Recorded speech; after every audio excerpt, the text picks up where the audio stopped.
할렐루야. 할렐루야. 오늘도 아멘을 크게 해주시기를 바랍니다.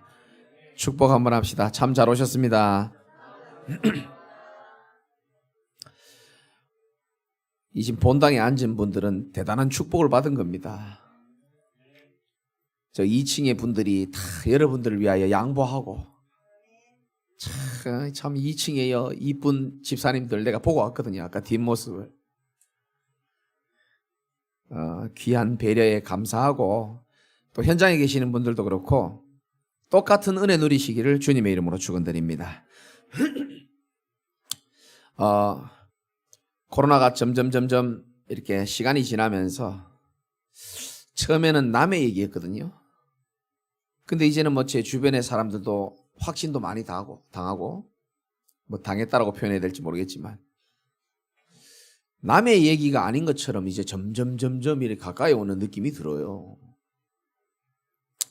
사실은 저희 아들 학원에 선생님이 확진이 돼가지고 이제 아마 학생들도 좀 걸렸는가 봐요. 그래서 우리 막내하고 둘째 이제 어제 이제 코로나 검사하러 가고, 이 결과가 빨리 안 나오는 거예요. 결과가 나와야 되잖아요. 오전 9시 반이 돼도 안 오고 막 이런 거예요. 아이들도 또 집에 사모님도 저도 만약에 혹시나 확진이 되면 교회 오면 안 되잖아요. 그런데 하나님 앞에 기도해서 하나님 나 어떡합니까? 지금 하나님 입장 곤란하게 하지 마십시오. 설교는 다 어제 하나님이 주신 말씀이 있는데, 그러면서 이제 여러분 9시 반에 뭐 했는지 모르겠지만 저는 이제 기도하는 겁니다. 하나님, 시편 말씀을 제가 묵상하면서 1000명이 네 왼쪽에서 엎어지고 10,000명이 네 오른쪽에서 넘어져도 이 재앙이 네게 미치지 못할지니라. 저는 이제 그 언약이 갑자기 생각이 나더라고요. 하나님의 특별한 뭐 계획이 있어서 뭐 걸릴 수도 있지만, 하나님, 이 재앙이 나와 우리 성도들에게는 미치지 않게 역사하여 주옵소서. 이게 확률적으로 봐도요, 우리가 걸려도 몇 번은 걸려야 돼요, 사실은.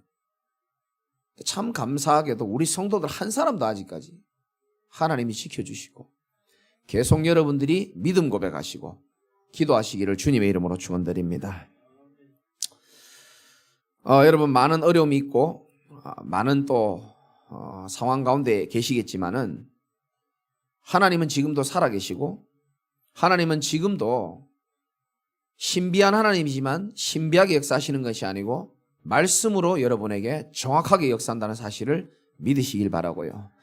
오늘 말씀 그대로 세상에는 수많은 디자이너들이 있지만은 유일하게 우리 인생을 디자인할 수 있는 분은 우리를 지으신 하나님 한 분밖에 없음을 여러분이 확신하시기 바라고요.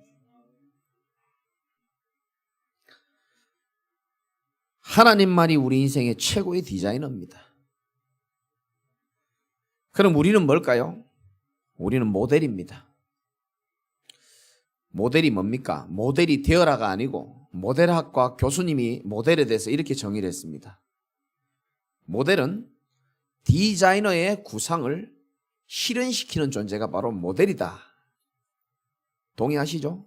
모델이 뭘 하는 게 아니에요. 디자이너의 구상한 것을 나타내고 실현시키는 그 존재가 바로 모델이라고 했습니다. 그 말이 사실이라면, 우리가 하나님의 모델이 맞다면은 내가 애쓰고 내가 머리 쓰고 내가 구상하고 내가 설계해서 인생을 살아가는 것이 아니고, 태초로부터 나를 성별하시고 나를 선택하신 창조주 하나님의 구상을 실현시키는 존재로 우리가 부름을 받았다는 사실을 여러분 오늘 깨달으시기 바랍니다. 오늘 말씀에도 있고 그런 우리 존재입니다. 근데 사람들은 왜 이 사실을 모르고 이렇게 방황하고 하나님이 우리의 디자이너라는 사실을 잘 모를까요? 그 답이 창세기 3장에 이미 나와 있습니다. 에덴 동산에서 인류 최초의 조상인 아담과 하와가 하나님이 먹지 말라는 선악과를 따먹고 죄를 짓고 사단의 말에 속아서 하나님을 떠나게 됐잖아요. 그리고 창세기 3장 7절이 인간에게 첫 번째 찾아온 영적 문제가 보이기 시작합니다. 아담과 하와가 죄를 짓고 그들의 눈이 밝아졌다고 나옵니다. 이게 인간의 최초의 영적 문제입니다. 눈이 밝아졌어요. 영안은 어두워지고, 그래서 하나님이 있는지도 모르고 하나님의 관심도 없어요. 믿어지지도 않고, 육안은 밝아져가지고 눈에 보이는 아름다움, 눈에 보이는 화려함, 눈에 보이는 멋있는 것, 그것만 쫓아가는 그런 인생이 되어버린 겁니다. 그러고 보니까 벌거벗은 자신의 모습이 부끄러워지기 시작한 겁니다. 육신의 눈이 밝아지면서. 그래서 인간이 최초로 디자인해서 만든 옷이 있습니다.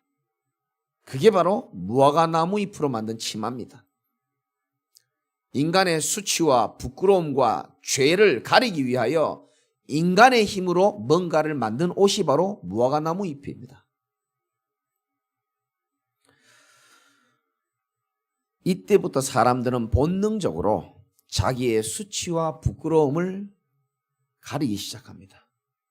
그때부터 시작된 겁니다.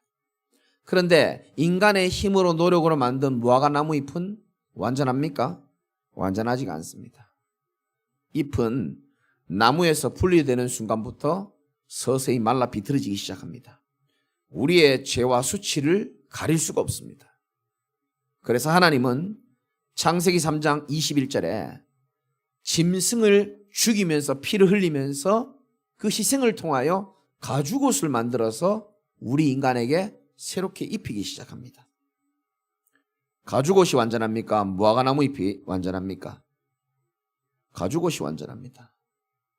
오늘 여러분들이 지금까지 인생에 여러분의 수고와 여러분의 노력으로 만든 무화과 나무 잎으로 인생을 버티고 계신다면은, 그것으로 여러분의 수치와 부끄러움을 가린다면은 그거 다 벗어버리고 하나님이 만들어주신 가죽옷으로 새롭게 입으시기를 주님의 이름으로 축원드립니다.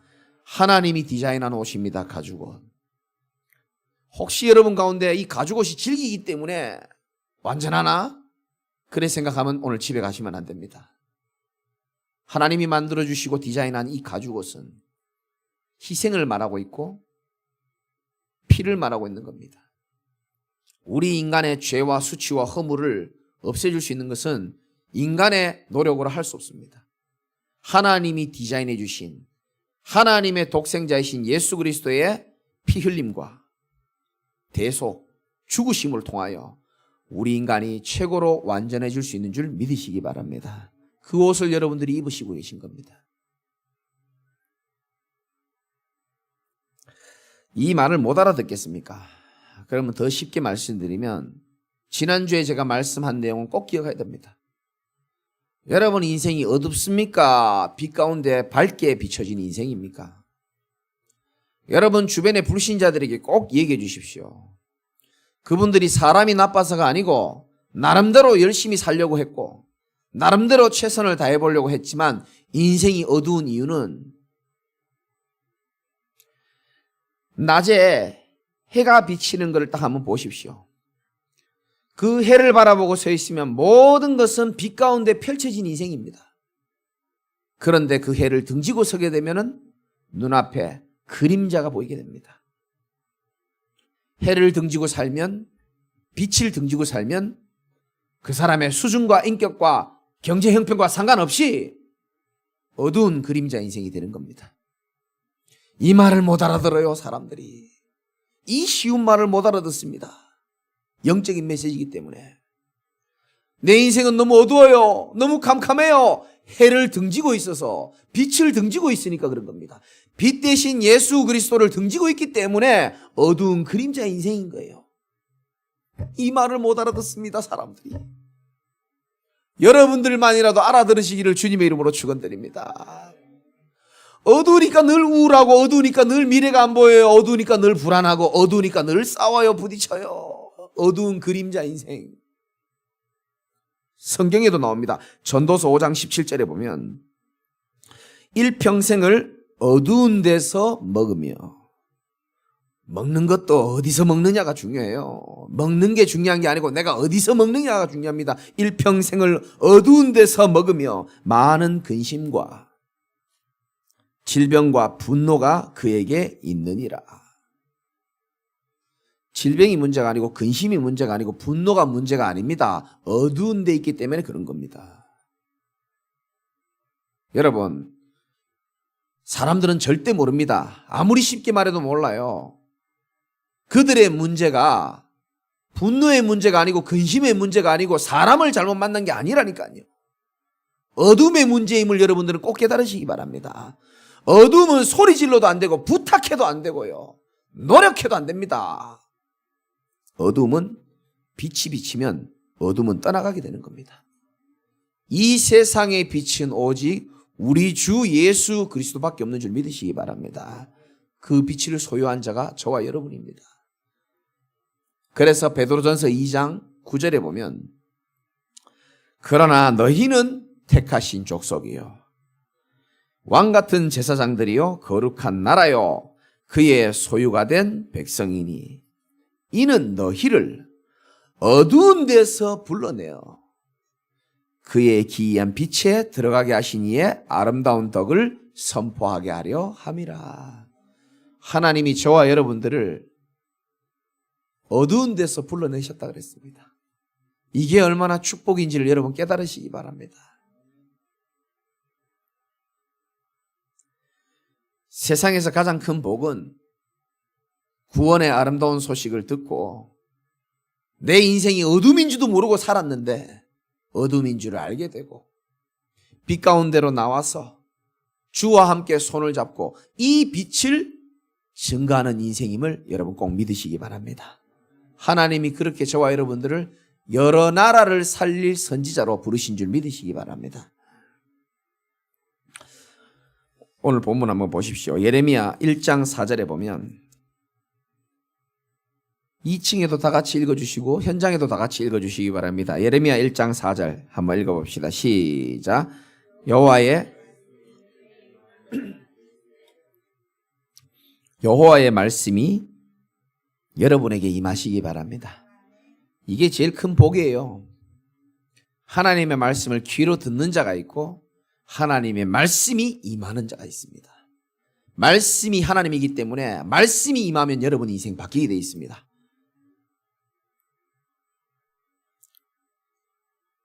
인간은 영적인 존재이기 때문에 밥도 먹어야 됩니다.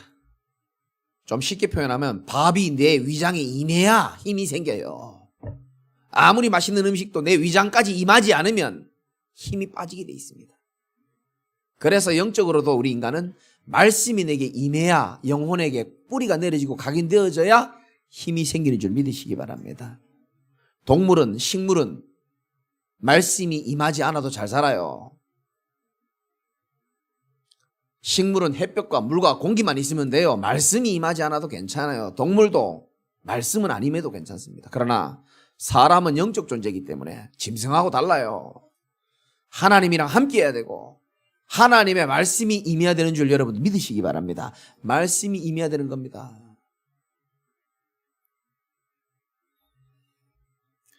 힘든 분 있습니까? 혹시 시달리는 분 계십니까? 신자도 마찬가지입니다. 하나님의 말씀은 생명 곧 그 자체이기 때문에 여러분들이 말씀이 임하지 않으면 영혼의 영적 상태가 힘을 잃게 됩니다. 힘을 잃게 되면 제일 먼저 나타나는 증상이 생각과 마음이 문제가 생기기 시작합니다.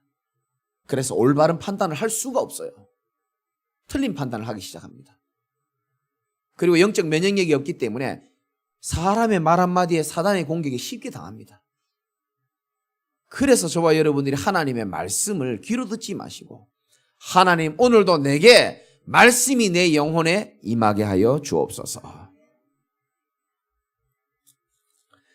예레미야에게 말씀이 임했지만 우리에게도 동일한 말씀을 오늘 주시고 계시는 겁니다. 5절에 보니까 내가 너를 모태에 짓기 전에 너를 알았고, 이게요 여러분에게 주시는 말씀인 겁니다. 내가 너를 모태에 짓기 전에 너를 이미 어떻게 했다고요? 알았다. 이 알았다는 말은 우리 신학생들은 알겠지만 히브리어로 야다란 말입니다. 그냥 알고 있는 정도가 아니에요. 마치 부부 사이처럼 너무너무 세세하게 잘 알고 있다는 겁니다. 재영이 어디 갔노? 밑에 갔나? 내가 재영이를 아는 거는, 내가 김민수 집사님을 아는 거는 그냥 아는 겁니다. 나는 그들의 부부만큼 잘 알지는 못해요. 그런데 우리 하나님이 우리를 야다, 부부보다 더 우리를 잘 알고 계신다는 겁니다. 그래서 여러분 연약함 때문에 낙심할 필요가 없어요. 하나님은 우리를 사랑하셔서 우리가 부족한 줄 알고 너무너무 잘 알아요. 그럼에도 불구하고 우리를 부르시고 선택한 줄 믿으시기 바랍니다. 알고 부르셨습니다. 내가 배에서 나오기 전에 너를 뭐하였고? 성별하였고. 여기는 체크해놔도 괜찮아요. 이 성별이란 말이 굉장히 중요합니다. 이 말은 카다시라 그래가지고 특별한 용도로 사용하기 위해 뭔가를 신중하게 고른 걸 보고 성별이라는 겁니다. 아무거나 과자 고르듯이 고르는 게 아니고 특별한 용도로 사용하기 위해서 뭔가를 신중하게 골랐어요. 하나님이 우리를 특별한 용도로 사용하기 위하여 신중하게 우리를 골랐다라고 말씀하고 계시는 겁니다. 옆에 분 한번 쳐다보세요. 그래 보여도 하나님이 신중하게 고른 줄 믿으시기 바랍니다. 굉장히 신중하게 고른 거예요. 생긴 건 그래도 믿으시기 바랍니다. 하나님이 너무 신중하게 우리를 고른 겁니다. 어디에 쓰려고? 여러 나라의 선지자로 쓰려고. 어디에 쓰려고? 예수 그리스도가 유일한 우리 인생의 어둠을 없애줄 수 있는 참빛이라는 그 증인으로 쓰시려고 하나님이 그래서 부르신 거예요. 어떻게 불렀다, 언제 불렀다 상관없습니다. 정확한 날에 하나님이 나를 부르셔서 하나님의 영광 가운데로 마음껏 쓰시려고 여러분들을 부르신 줄 믿으셔야 되는 겁니다. 사람의 말에 흔들리지 말고 하나님의 음성을 붙잡으시기 바랍니다. 우리 인생이 아무리 연약해도 하나님이 쓰시겠다고 부르신다면은 그 인생은 가장 가치 있는 인생이요, 아름다운 인생인 겁니다. 확신 가지시기 바랍니다. 중요한 거는 6절입니다. 이게 여러분들 모습이 여기 다 들어있어요. 한번 읽어봅시다. 시작. 내가 이르되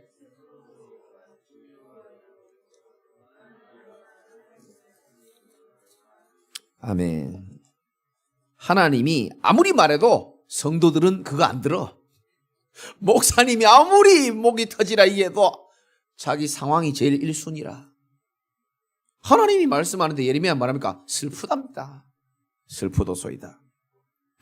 주 여호와여 보소서 나는 아이라 말할 줄을 알지 못하나이다 하니. 뭐 신학적으로 여러 가지 의미가 있지만 이때 나이가 한 20살 때쯤 됩니다. 예레미야가. 사실 아이는 아닙니다. 그런데 겸손의 표현도 있지만 쉽게 말하면 자기 처지와 상황을 보니까 하나님 말씀하고 안 맞는 거예요. 이게 지금. 여러분 그렇습니다. 우리가 하나님 말씀 들어보면은 너무너무 들을 때는 맞는데 뭐하고 안 맞아요? 내 상황하고 현실하고 안 맞을 때가 참 많아요. 그래서 성경을 좀 아시는 분들은 알겠지만 진짜 응답받는 사람들은 가만히 보면은 딱 차이가 있습니다. 광야 백성들이 가나안 땅을 쳐다보면서 너무너무 정확하게 분석했어요. 우리는 저 땅에 갈 수 없다. 하나님 말씀은 말씀이고 우리는 못 간다. 우리는 메뚜기 같다. 결국 메뚜기처럼 몇 개월 못 살고 죽었습니다. 그러나 여호수아 갈렙은 눈앞에 보이는 현실은 어려웠습니다. 할 수 없을 것처럼 보였습니다. 불가능한 것처럼 보였습니다. 그러나 그들은 눈에 보이는 현실과 상황과 자신의 처지보다 정말로 살아계셔서 우리를 구원해 주신 하나님의 말씀을 더 신뢰하고 응답받은 줄 믿으시기 바라고요. 여러분이 그 주역이 되시길 바랍니다. 종이 한 장 차이예요. 누구나 사람은 현실과 환경과 처지를 보며 비관합니다. 예레미야처럼. 모세도 그랬어요. 하나님 할 수 없어요. 나는 말 잘 못합니다. 우리 모습입니다. 그러나 우리가 연약해서 흔들릴 수는 있지만은 끝내 여러분들이 붙잡아야 될 것은 하나님의 언약 잡고 도전해야 될 줄 믿으시기 바라고요. 7절에 이렇게 말씀하십니다. 여호와께서 답변을 해주십니다. 너는 아이라 말하지 말고, 여러분 아이라 말하지 마시기 바랍니다. 핑계대지 말라는 거예요. 하나님의 음성 앞에 네가 왜 핑계대냐? 내가 너와 함께 할 것인데 너는 아이라 말하지 말고, 내가 너를 누구에게 보내든지 너는 가며 내가 네게 무엇을 명령하든지 너는 말할지니라. 너는 그들 때문에 뭐 하지 말라고요? 두려워하지 말라. 여러분 두려워하지 마시기 바랍니다. 인간의 가장 큰 영적 문제 중에 하나가 두려움이에요. 죽을 것 같고 안 될 것 같고 실패할 것 같고 헤어질 것 같고 막 안 될 그런 생각이 많이 들어요. 사단이 생각으로 많이 속입니다. 두려워하지 마시기 바랍니다. 신명기 20장 1절에 네가 나가서 적군과 싸우려 할 때에 상대방이 말과 병거가 아무리 많음을 볼지라도 너는 그들을 두려워하지 말아라. 애굽에서 우리를 건지신 하나님이 너와 함께 하겠다라고 약속하시는 겁니다. 내가 너와 함께하여 너를 어떻게 하겠다고요? 구원하리라. 나 여호와의 말이니라 하시고. 여러분 하나님 앞에서 모든 변명과 핑계를 다 버리시기를 주님의 이름으로 축원합니다. 왜냐? 최고의 디자이너가 우리를 붙잡고 있기 때문입니다. 하나님은 여러분의 형편, 여러분의 가진 조건으로 여러분의 구상을 실현시키겠다라고 말한 게 아니고요. 너는 아이라도, 너는 조건이 없어도, 너는 배경이 없어도 나의 조건으로 너를 세워서 구원하겠고 이방의 선지자로 세우겠다라고 약속하시는 겁니다.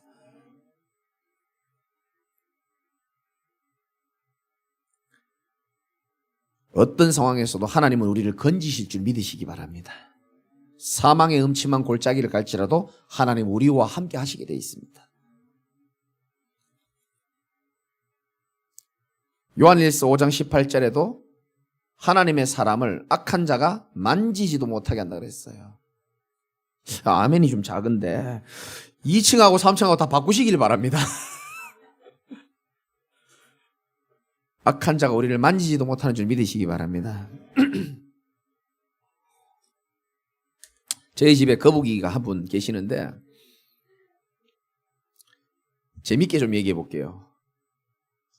홈플러스에서 샀는데 3년 동안 우리 집에서 한 번도 밖에 나가보지를 못하고 오직 집에만 있었어요.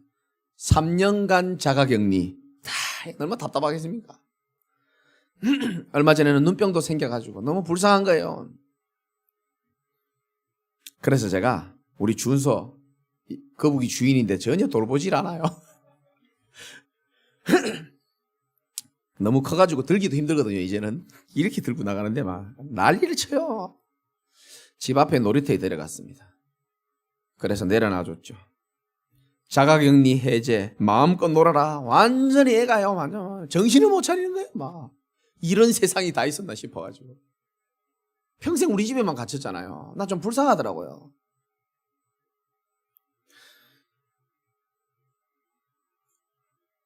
그래 막 난리가 난 거예요.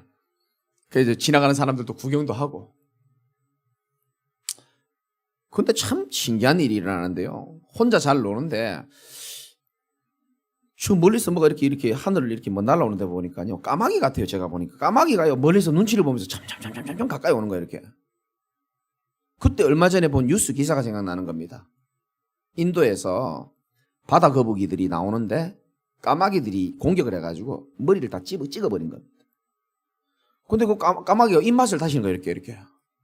그러더니요. 거북이 바로 가까이로 이렇게 요 위에 딱 있는 거예요. 그래가지고 순간적으로 걱정이 되는 거예요. 그래서 준서 보고 야 빨리 가서 저 거북이 지켜라.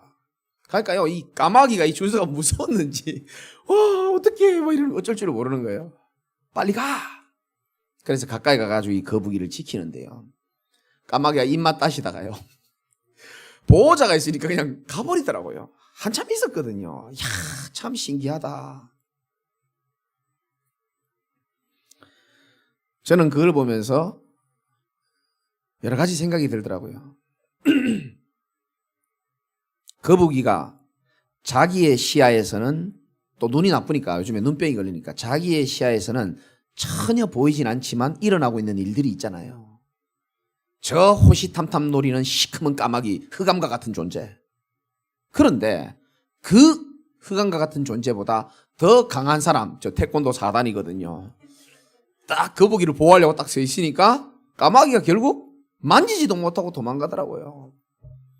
저는 이걸 보면서요, 모르겠습니다. 목사라서 그렇게 보였는지 모르겠지만, 야, 이게 바로 우리의 신분이고 권세고 하나님 자녀의 특권이 아닌가, 저는 그런 생각이 들더라고요. 우리의 시선으로는 눈앞에 무슨 일이 일어날지도 몰라요. 사단이 있다고 하지만 호시탐탐 뭘 노리고 어떻게 우리를 공격할지도 모르지만 우리와 함께하는 자가 우리를 지키시고 보호하시는구나. 그래서 오늘도 우리가 예배를 드릴 수 있었던 거구나. 역대하 32장 7절에 보면 히스기야 왕이 위기를 만났을 때에 이런 말씀이 있습니다. 너희는 마음을 강하게 하며 담대히 하고 아수르 왕과 그를 따르는 무리로 말미암아 두려워하지 말며 놀라지 말라. 우리와 함께 하시는 이가 그와 함께 하시는 자보다 크니 그와 함께하는 자는 육신의 팔이요 우리와 함께 하신 이는 우리의 하나님 여호와시라. 반드시 우리를 도우시고 우리를 대신하여 싸우시리라. 저는 놀이터의 거북이를 보면서요, 그래, 우리가 아무리 위기가 있고 어려움이 있다 할지라도 저 대적과 비교할 수 없는 하나님이 우리를 지키시고 우리를 위하여 싸워주신다면 우리의 인생은 두려워하지 않고 살아도 되는 축복된 인생이구나. 그게 믿어지더라고요. 최고의 디자이너시고 창조주이신 하나님이 우리를 보호하고 계심을 여러분 믿으셔야 됩니다. 오직 의인은 믿음으로 말미암아 사는 것이지 형편 따라 사는 게 아니에요. 말씀을 믿음으로 여러분 붙잡으시기를 주님의 이름으로 축원합니다. 1장 9절에 여호와께서 손을 내밀고 네 입에 내가 내 말을 네 입에 두었노라. 전도하기 어렵죠. 무슨 말을 어떻게 될지 모르겠죠. 오늘 이 말씀 잡으시기 바랍니다. 하나님이 내가 내 말을 네 입에다가 두었노라. 손을 딱 대시면서요. 그래서 성경에 보면은 복음 모르고 어두움의 가운데 어두운 그림자 인생에 있는 사람들을 만날 때에 하나님이 우리에게 그들에게 전달할 수 있는 말을 생각나게 하겠다라고 성경은 기록하고 있습니다. 여러분, 마음이 중요한 겁니다. 여러분, 눈이 중요한 거예요. 저 사람이 당하고 있는 문제가 사람을 잘못 만나서 경제 때문에 질병 때문에 라고 보이면 전도 못합니다. 저분의 문제가 해결되든 안 되든 저 사람의 문제는 해를 등지고 있어서 어두운 그림자 인생임을 지금 모르고 있는 겁니다. 간단합니다. 내가 하는 게 아닙니다. 최고의 디자이너이신 우리의 영원한 빛이신 예수 그리스도를 여러분 담대히 선포하게 되시기를 주님의 이름으로 축원합니다. 정말 예비된 사람들은요, 코로나도 상관없어요. 정말 갈급하고요, 정말 어두운 가운데서 답이 없는 사람들은요, 빛을 지금도 기다리고 있습니다. 여러분들이 여러 나라의 선지자로 하나님이 부르셨다는 사실을 믿으시기 바라고요. 복음 가진 교회이기 때문에 남들은 다 어렵다고 말하지만 오직 복음의 능력으로 되어지는 교회의 증인 되시기를 주님의 이름으로 축원드립니다. 마지막으로 10절에 보니까 보라, 내가 오늘 너를 여러 나라와 여러 왕국 위에 세워 네가 그것들을 뽑고 파괴하며 파멸하고 넘어뜨리며 건설하고 심게 하였느니라 하시느니라.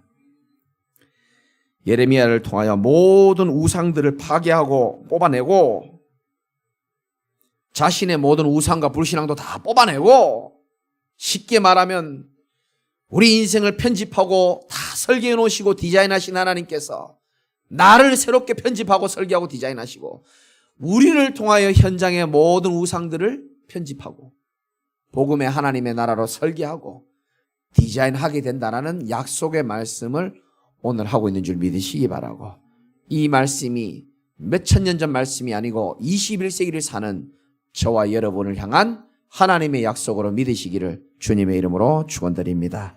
말씀을 정리합니다. 최고의 디자이너이신 하나님이 여러분을 잘 알고 있다는 거, 잘 알고 부르시고, 부르심을 받은 사람은 부르신 자가 책임지게 돼 있습니다. 맞죠? 회사의 사장이 사람을 고용하려고 그러면은 어떻게 해서든지 책임을 지는 게 정상입니다. 하나님이 우리를 부르셨다면은 그 부르심 뒤에는 반드시 책임지심이 따라오게 돼 있습니다. 믿으시기 바라고요. 그렇다면은 예레미야처럼 나는 아이라고 말하지 말고 오늘부터 모든 핑계와 변명을 다 버리시기 바랍니다. 아멘 안 하는 거 봐요. 오늘부터 모든 변명과 모든 핑계, 나는 할 수 없어, 나는 아무것도 없어, nobody, 나는 아무것도 없어, nothing, 누구도 날 도와주는 사람 없어. 진짜 시작은 그때부터 새롭게 시작되는 겁니다. 나를 위로해 줄 거 있고, 나를 위로해 줄 사람 있고, 나를 위로해 줄 것들이 많으면요, 하나님 안 바라봐요. 제대로 된 시작은 못합니다. 그래서 하나님이 nothing, nobody, 아무 배경 없도록 만들어버리는지도 모릅니다. 그래야 진짜 시작할 수 있기 때문에. 반복된 실패를 하지 않기 위해서 하나님은 나를 조금 낮추기도 하고 어렵게 만들기도 합니다. 디자이너 마음이에요. 내 마음 아니에요. 눈이 어두울 때는 그게 저주인 줄 알았고, 왜 내게는 남들이 다 누리는 기본적인 축복도 없습니까? 라고 변명하고 불평한 적도 있었습니다. 저도 틀린 생각이었습니다. Nobody, nothing, 아무 배경도 없고 아무것도 없고 최악의 환경일지 모르겠지만은 디자이너이신 하나님이 더 이상 틀린 것으로 나를 편집하지 말고 거품 다 버리고 한 번 사는 인생에 진짜 하나님의 것으로 새롭게 다시 시작하라는 하나님 뜻인 줄 믿으시기 바랍니다. 그래서 나만 포기하지 않으면 됩니다. 하나님은 우리를 포기하지 않기 때문에. 하나만 더 말씀드리고 마치겠습니다. 어제 올림픽 경기 보신 분 계십니까? 저는 축구하고 야구를 좀 좋아하기 때문에 이걸 틀어도 일이 안 되고 저걸 틀어도 일이 안 돼요. 내가 보니까 다 지더라고요. 저는 배구 같은 건 잘 안 보는데 여자 배구 한다길래 한번 보니까요. 이게 얼마나 재밌는지요. 1세트는 이기고 2세트는 지고 또 이기고 지고 해가지고 마지막 세트 하는데요. 이야, 참 저 여자들이요 악착같이 막 원네스가 돼가지고 하나가 돼가지고요. 저는 그걸 보면서 그걸 느꼈습니다. 야, 여자들끼리 배구 선수들끼리 시기 질투 없을까요? 있겠죠. 그런데 그 순간만큼 하나가 되죠. 왜 그런지 압니까? 대적이 명확해지면 그렇게 되는 거예요. 진짜 대적이 어딘지가 명확해지면요 하나가 됩니다. 그래서 월드컵 때 하나가 되는 거예요. 올림픽 때 하나가 되는 겁니다. 우리나라가 좌파 우파 동서 좌우 다 필요 없어요. 하나가 되는 겁니다. 대적이 명확할 때 그렇게 되는 거예요. 여러분, 우리의 대적은 누굽니까? 사람 아니에요. 우리의 씨름은 혈과 육에 대한 것이 아니요 정사와 권세와 하늘에 있는 악한 영들을 상대함이라 그랬습니다. 여러분, 딱 하나만 기억하세요. 대적이 누군지를 제대로 알아야 됩니다. 그러면 옆에 분들이 소중해 보일 겁니다. 육안이 환하게 되면 대적이 누군지 몰라요. 저도 육안이 어두우면요 여러분들 때문에 상처받고 마음 상할 때 많이 있어요. 그런데 영안을 이렇게 크게 열니까 얼마나 사랑스러워 보이는지 몰라요. 사랑합니다. 이 마음은 하나님이 잘 하실 겁니다. 진짜예요. 육안이 밝아지면요 다 원망스러울 때가 참 많습니다. 내 꼬라지 모르고. 그런데 제가 성령 충만하고요 하나님의 것으로 다 편집이 되기 시작하면요 너무 사랑스럽고 존귀하고요 대적을 바로 아시기 바라고. 근데 그 배구를 열심히 하는데요 막 질 것 같더라고요. 근데 막 끝까지 막 화이팅 하자 그러더라고요. 할 수 있다. 그러면서 얼핏 배구장에 그 영어 문구가 하나 딱 보이는데요 그게 제 마음에 확 들어오더라고요. 보셨죠? Never say never 딱 적혀 있더라고요. 야, 저게 뭔 뜻인가 딱 보니까요 절대 안 되라는 말 하지 마라. 오늘 말씀하고 다 이게 맞더라고요. 절대 안 된다는 말 이제 하지 마. 나는 아이라서 할 수 없고 나는 돈 없어서 안 되고 나는 배경 없어서 안 되고 그런 말 하지 마. 저는 하나님의 음성으로 들리더라고요. 내가 너와 함께 하겠고 진짜 응답받은 사람은 nobody nothing에서 다 시작했다. 그래야 진짜로 시작할 수 있기 때문에 여러분 눈에 보이는 것에 속지 마시고요. 세상 사람들이 하는 말, 겨우 밥 먹고 살아가는 그런 사람들의 말 믿지 마시고 오늘도 하나님의 말씀으로 여러분 새롭게 편집되시기를 주님의 이름으로 축원드립니다. 기도하겠습니다. 하나님, 지금까지는 내 머리로, 내 경험으로, 내 고집으로 나의 인생을 설계하고 구성하고 노력했지만 늘 한계에 부딪혔습니다. 오늘 말씀 그대로 예레미야를 향하여 최고의 디자이너 되신 하나님께서 그를 향하여 말씀 주시고 그의 인생을 설계하시고 그를 디자인하시고 현장을 새롭게 디자인하신 것처럼 이 말씀이 오늘 우리 모든 말씀을 들은 우리 제자교회 사랑하는 성도들에게 그대로 말씀이 임하고 성취되는 축복 누릴 수 있도록 역사하여 주옵소서. 예수 그리스도의 이름으로 감사하며 기도드리옵나이다. 아멘.